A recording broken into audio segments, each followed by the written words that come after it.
section will cover preventing harm through DOT's protection from sexual exploitation and abuse policy. So this section is all about how policy can help us prevent any harm.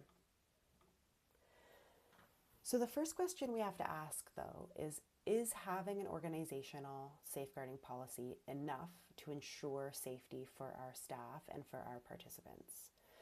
And importantly, the answer is no. We need to work together to build a culture of safeguarding and to establish procedures and actions that are institutionalized in our organizations, because policy does not mean that important actions have been taken.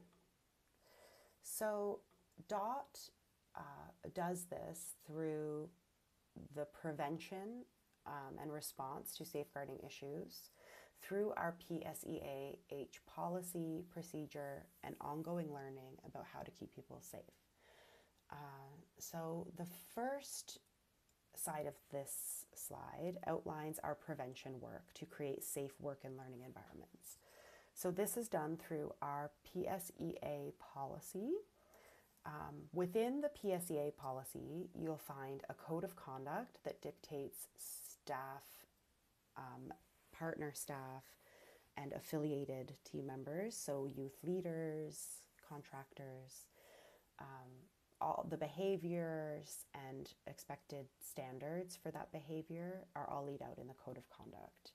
All team members need to sign off on the code of conduct and adhere to it at all times. And breaches of the code of conduct are grounds for dismissal or with partners are built into our partnership agreements. We also have the anti-violence and anti-harassment policy.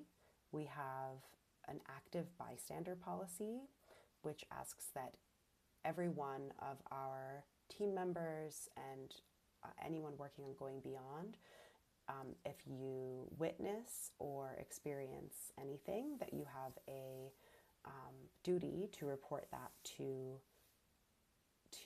DOT through our reporting systems, and also that we would like everyone to build the skills to be able to be a listening ear to our team members, which is part of building a safe culture. This also includes the whistleblowing policy as well, which allows for anyone to raise concerns that might fall outside of specifically SEA territory, but that are relevant to aspects that are being witnessed or experienced in the organization. So in addition to these policies, we also need to and provide training for staff, our partners, and youth participants on these expected standards of behavior.